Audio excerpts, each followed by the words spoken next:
Will this be a greatly misunderstood game? Yes, I think this is a misunderstood masterpiece. Like I say, I like to be a contrarian, so I'm literally gonna give this game as much as I can possibly give, the most good faith. I'm gonna steel man this game right now. Yeah, there was like a narrative element, let's say, that was explained about 5 times, and the main character just kept saying, "You're not explaining anything," and it got a little bit frustrating. What is the soul space? It's the space between realities. The soul space is... How do I explain this? It's the space between realities. Can you please explain what's going on here? And also mechanically, I'm just getting a little bit annoyed. Like, 10. 1 damage. Pick mechanics that work and stick to those mechanics for at least partially. Don't just throw shit at the player all of a sudden. It feels very unfocused.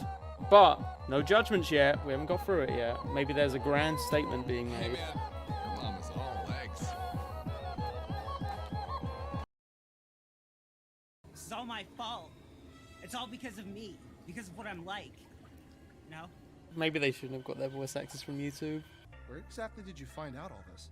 Wait, that wasn't Kerbifer. His voice changed. I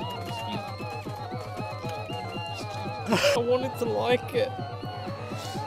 I wanted to give it a chance. Fuck this piece of shit.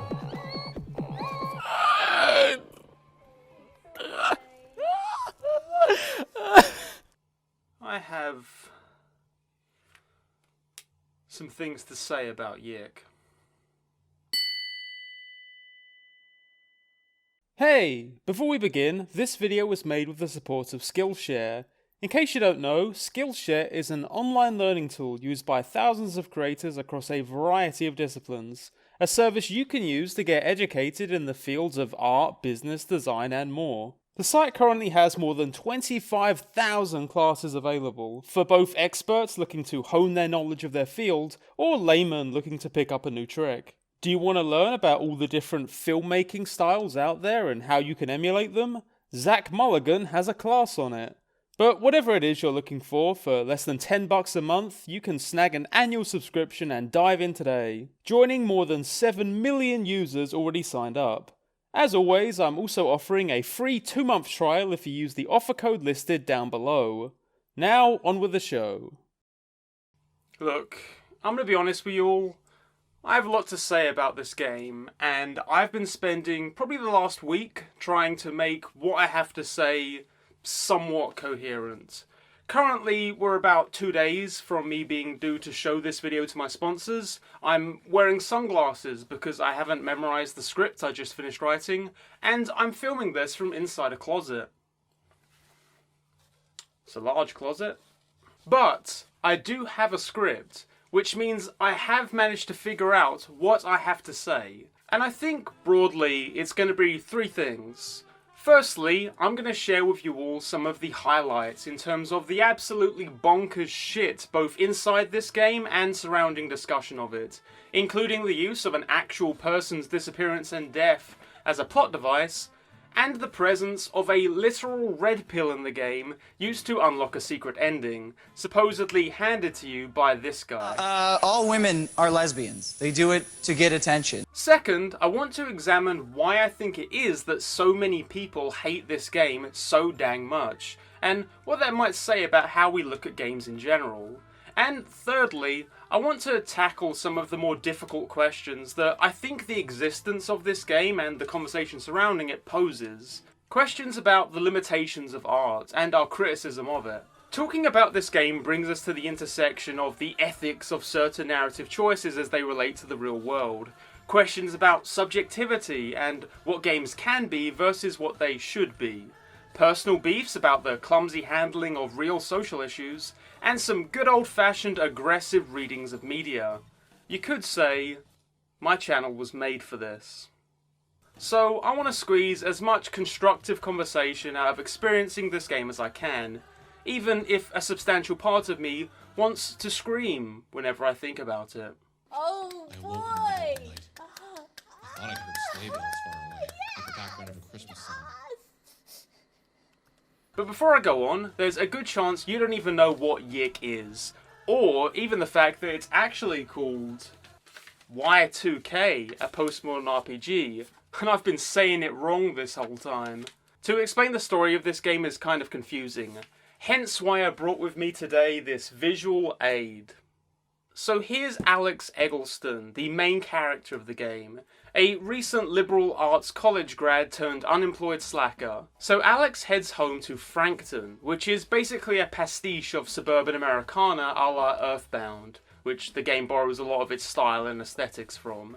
This is supposed to be the normal world, with some weird quirks, like if you go out into the fields you can have random battles with giant smiley faces and sentient floating skulls. What is it with these people in skulls? This sort of makes things confusing when you then stumble upon an abandoned factory and are mysteriously transported to another kind of weird alternate dimension, which I think is either meant to be like a mind dungeon or it's the soul space, but both or maybe neither. I'll get to it.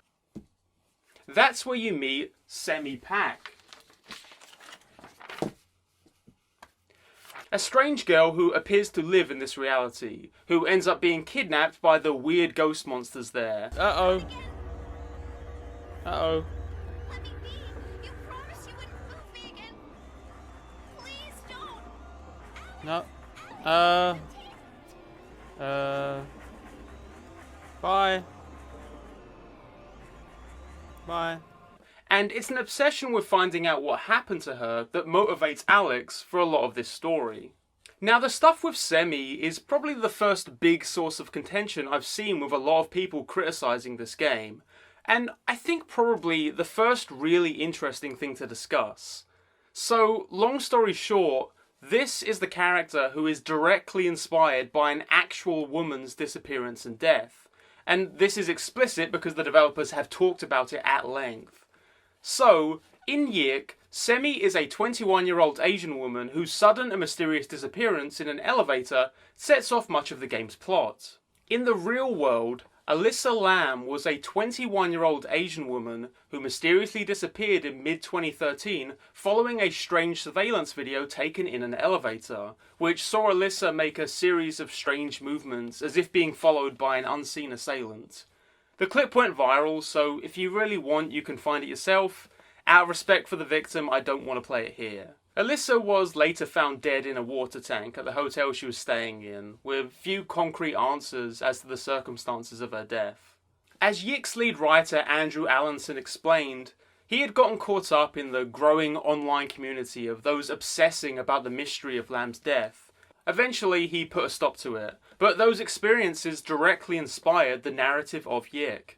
There is an ethical question in and of itself for Andrew to have based this often comedic mystery adventure story on the real, very recent gruesome death of a young woman. Certainly games have used real-world tragedies as points of inspiration for their narratives in the past. Games like LA Noire have used grisly crime reports as the basis for cases investigated by the player. The Assassin's Creed series plays with a variety of real-life events and historical figures, and smaller projects like That Dragon Cancer and The Town of Light are based closely on real-world tragic experiences. And in other mediums, Alyssa Lam's death has also been a source of inspiration, from the tribute music video done by band The Zolas, to the Hong Kong thriller Hungry Ghost Ritual, and even rumours that it was the basis for the popular show American Horror Story's 5th season. It may have been the closeness of the tragedy to the game's release that set people off. It may have been that people weren't expecting a game like YIIK to tackle such a subject. For me, I felt like I needed more context before I could condemn this game for handling this the way it did. And so, I kept going. And it gets worse. I'm sorry it used me to get to you. So Alex continues his investigation into Semi's disappearance and the strange reality she seems to be tied to, and through the shared community of a conspiracy site he signs up for, picks up a ragtag gang of comrades along the way. There's Michael, a childhood friend getting ready to leave home, Rory, a troubled youth living in the poor part of town, Claudio and Chandra, the employees at the local record store, and Vela, a smart-talking arcade employee whom Alex has very normal social interactions with. Something felt familiar about her. But not in the I've met her sort of way. Something deeper. That unexpected feeling of familiarity you feel when you meet someone for the first time means you were meant to meet. Every time I feel what I felt when Vela looked in my eyes, I thought of this explanation. It's at this point in the game that most players started to get clued into the second thing about this game. Alex being possibly the most grating and unlikable video game protagonist of the last few years. Alex, It's like, calm down. yeah. No, it's fine! Oh I never was my- a punching bag. Alex is, in no uncertain terms, a loud, arrogant, self-obsessed creep.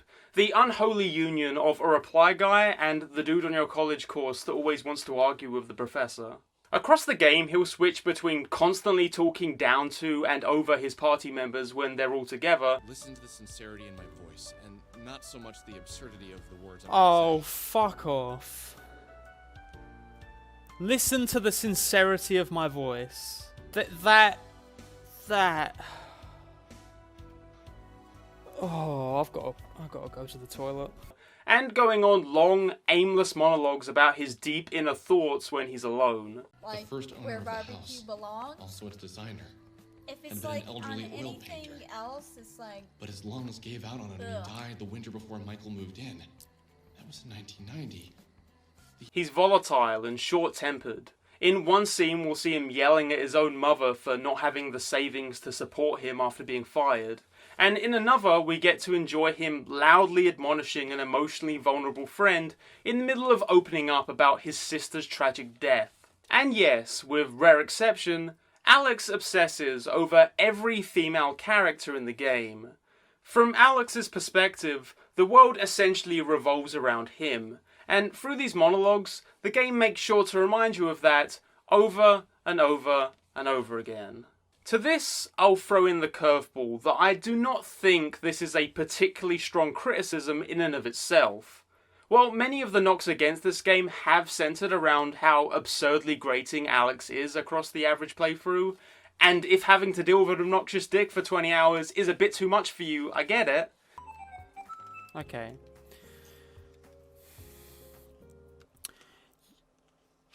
I knew Oh, I needed to find my fuck's friends sake. individually. I do think a lot of the criticisms like this are somewhat missing the point here. I've heard Alex referred to as wish fulfillment or a Mary Sue, and I think this sort of ignores that the game does go out of its way to expose Alex's deep fundamental flaws. Characters will call Alex out when he's being a dick. Even Alex will point out when Alex is being a dick, with extended dream sequences in which Alex imagines shadowy figures judging him for his inflated sense of self-importance. Around this midpoint in the game, it wasn't so much Alex's behaviour that was bothering me here, because I thought I got where this was going. Alex would continue to go down this obsessive, self-destructive path. He'd isolate himself from those around him, and be forced to realise he isn't the most important thing in the universe. And then a thing happened. Alex turned out to be the most important thing in the universe. I was a metaphor for a sad, sad man. So bear with me here, I'm about to info dump like 10 hours of exposition, so visual aids. I may also be wrong about most of this. So, over the course of their adventures, Alex and friends hop into what's called mind dungeons, which are either the same or similar to the weird broken reality Semi was lost in. And as they explore them, they find out about what's called soul space, which is where souls can pass between alternate realities. And that's what's been connecting all the characters, because several of them have people they're close to that they've lost, and those people's souls have shown up in soul space, and yada yada yada. So as they explore the mind dungeons, Alex has visions about a weird robot lady who's in a van somewhere, and eventually they find that van, and the robot lady has this spiritual connection with Alex, and she warns them that their reality is going to end soon. And we find out it's actually because of Alex. Alex is going to destroy their world and everything else because, as we know, he's a shit, self-destructive person. And it's like a metaphor, right? The day comes, and in the end, they couldn't stop the Alex meteor, whatever, and it comes down, and all that's left is Alex. Alex and a bunch of other Alexes. He's all alone, and he doesn't even have his imaginary panda friend to comfort him. Yeah, that's also a thing. And it's him and all of the alternate reality Alexes, and they're all off destroying other realities because they can't break the cycle of who Alex is fundamentally as a person. Then Alex enlists the help of another Alex, and this Alex is actually the player, and they decide to go and kill the proto-Alex to hopefully put a stop to all this. It's at this point we learn that Vela and Chandra and Claudio and all the rest of them were all just planted there to lead Alex down this path to kill Proto-Alex. And yes, that includes Semi-Pack, the girl who disappeared, who was explicitly based on the actual woman Alyssa Lamb that also disappeared. So, in this narrative, which was specifically structured around the writer's experiences projecting a kind of parasocial bond with this dead woman, and having to realise how unhealthy and self-absorbed his obsession had become, Alex was right. Semi did have a genuine cosmic bond with Alex. Her disappearance was meaningful specifically in how it related to him. And their reality literally did revolve around him.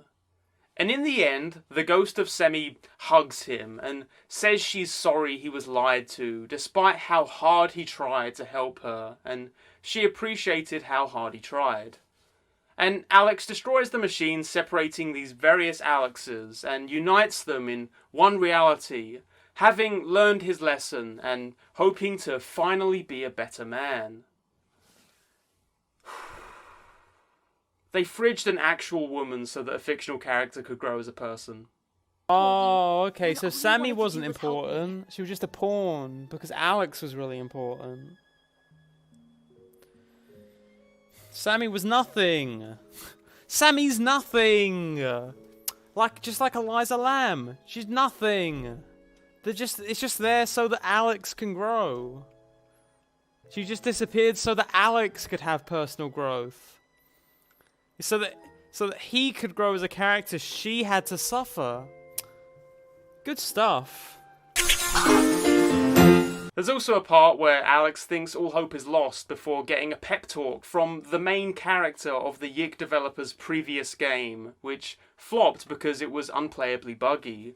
The character sullenly remarks that many people have worked really hard to prevent him from finishing his quest, but Alex still has a chance. You can read into that what you will. I know what it's like to do everything in your power to try and improve your life with a valiant effort, only to disappoint your friends, family, and fanbase. Fuck off. There was a supreme contradiction between the moral the game was trying to put across and the actual substance of that narrative that frankly shattered my mind to pieces. We have an arc here. An arc that seems designed to pull the rug out from Alex and make him realise he isn't that important. Not everyone's lives and tragedies are there so he can personally develop as an individual, where he is exposed to the realities of his own delusion. And in the end, that delusion is validated. Alex! Shut up! Stop it! This isn't all about you, you know! Alex is extremely important, arguably the most important person there has ever been.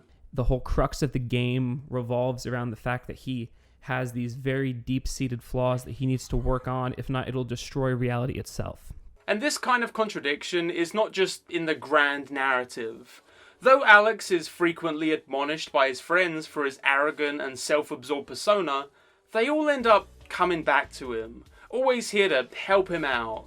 There's even one particularly memorable moment where Alex goes off to ask Vela to help him go look for a record. She stresses to him that it's very important to her that he does not go look for it. Then, when he immediately goes to look for it anyway, she just ends up shrugging it off and pretending it was never really a problem. While the game will at points highlight the fact that Alex is an incredibly sheltered middle-class suburban white dude, we'll then be taken to a rundown trailer park town where a bunch of backwards hillbillies and alcoholics fight you for looking at them funny. It's even possible for Rory to commit suicide near the end of the game, and if he does, it will be specifically because you made choices as Alex that upset him, because that's how important Alex is. Sometimes you're supposed to feel bad, supposed to feel low, supposed to feel like you let the world down. You! Or in this case, me! Through his constant monologues, we are assured Alex knows he's a flawed, delusional person who needs to start looking at the world like he's not the only thing that matters. But he is. Maybe the most postmodern thing about this game is that it's never really a story about gaining self-awareness. It's a story about the illusion of gaining self-awareness. The story we tell ourselves where we do something shitty and then in our heads we say we've learned our lessons and grown as people, when fundamentally the way we think about ourselves and the world around us has not changed at all. We're still the most important people in the world. The universe is still out to get us, specifically. And maybe this is all deliberate. Maybe the developers playing 4D chess on us and the game is a meta-commentary on itself. Maybe the broken combat mechanics that see fights go on for minutes at a time due to long-winded skill minigames and poorly balanced stats, maybe that's deliberate too. Or the fact that both enemies and allies will constantly repeat the same lines over and over and over again. Maybe it's deliberate that in my game, Rory killed himself despite me specifically meeting the criteria that would not cause that event to occur.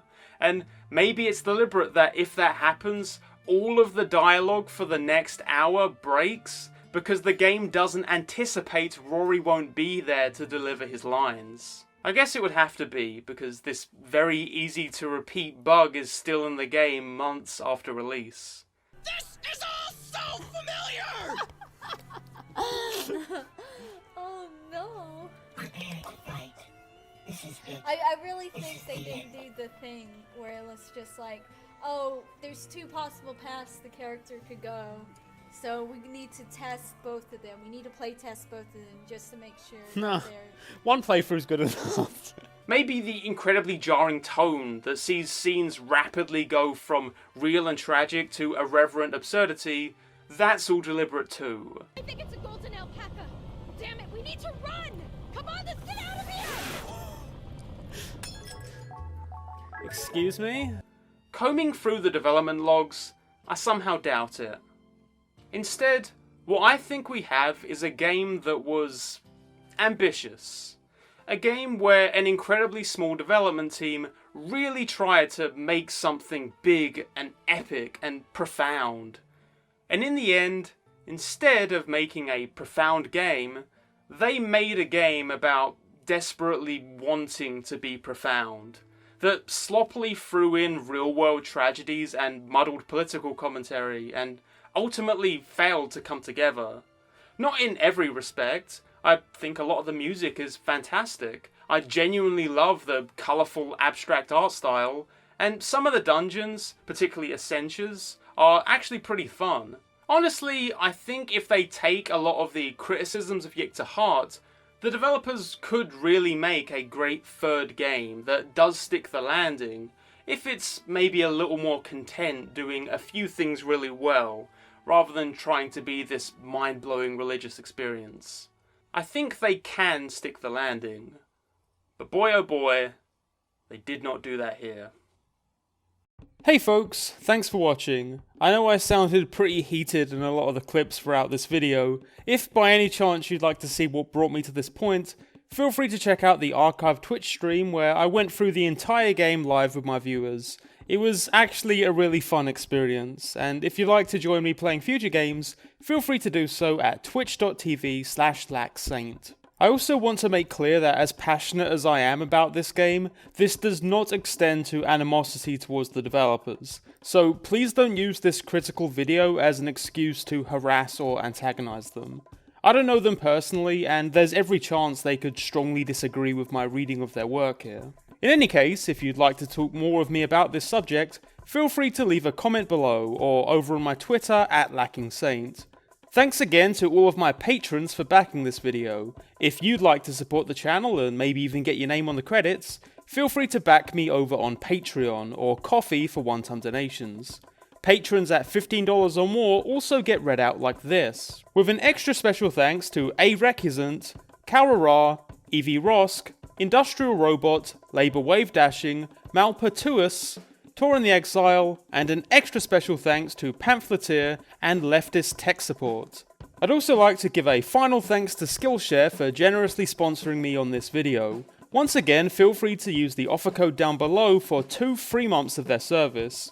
They like it when you do that. Other than that, thanks for watching, love you all, and stay safe. Bonus content. Congratulations, you made it to my rambly, unscripted alternative reading based on an alternative ending to the game that technically might not exist, but I think it does. And for me to really explain it, I need to explain something about the endings to YIIK. So YIIK has 2 endings. I only really talked about the main ending that the overwhelming majority of players got. There's also a second ending where you sort of go through a bunch of weird hoops and then it ends with you hugging Sammy, and it's all very abstract and strange and sort of hard to understand. But there is a third ending to the game, or at least the developers have said there's a third ending to the game. People have combed through the game and the files and whatever, and they cannot physically find one.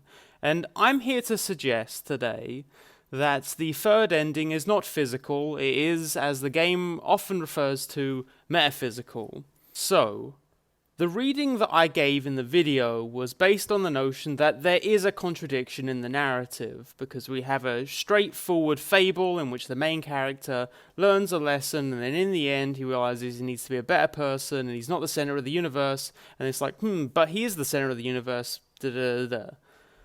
The third ending would be the supposition that everything in the game continues to be a delusion. There is no moment in the final hour in which you realize what all of this meant, and then all becomes clear. If every single thing that happens in this game is all delusion, then there isn't a contradiction, because Alex continues to see the world as he sees it. It's more of a look at just a toxic mindset, a mindset that can't fix itself. As I said jokingly in my straightforward reading, it's 4D chess meta commentary. So, that would be my guess on what the third ending is. The third ending is not really a physical ending that is physically in the game. It's merely an interpretation of what the story really is if you look at it at a distance. That probably didn't make any sense at all. But, hey developers, if I'm onto something, send me a DM, baby.